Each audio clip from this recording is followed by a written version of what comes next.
ils ont fait beaucoup la fête hier, les Français, c'est normal, ils ont ramené 21 médailles de ces championnats d'Europe de natation ici à Budapest. Donc on va demander rapidement à Alain, parce que je sais qu'il a envie d'aller se poser un petit peu à l'aéroport pour se reposer justement. Alain, ça s'est bien passé la fête hier quand même?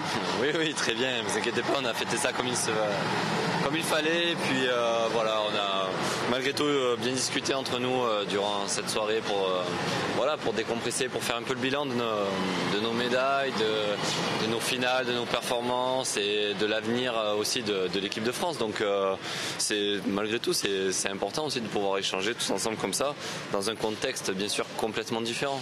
Vous avez dormi combien de temps, Alain? Même pas une minute, je crois. Et le programme là, du coup, ça va être quoi pour le retour?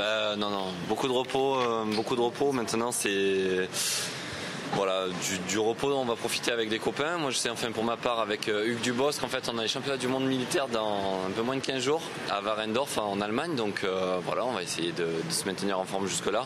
Et après toute l'équipe de France, entre guillemets, ceux qui sont qualifiés pour le championnat de France petit bain vont se réunir en Corse avec notamment Christian Donzé, notre DTN et les entraîneurs, tout ça. Merci beaucoup Alain, je vous laisse aller vous reposer. Justement, je vais profiter de la présence de Christian Donzé, le directeur technique national, qui doit dresser un bilan extrêmement positif de ces championnats d'Europe de natation. Oui, c'est un bilan positif et historique, même si les qualificatifs, il faut toujours les mesurer, les modérer, parce que comme vient de le dire Alain, il faut déjà se projeter sur l'avenir. L'avenir immédiat, c'est Shanghai, et puis après-demain, c'est Londres.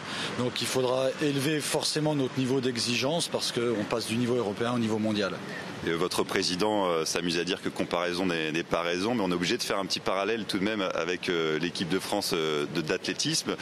Horatio, vous savez que l'équipe de France de natation a plus de médailles que l'équipe de France d'athlétisme. Qu'est-ce que ça vous inspire?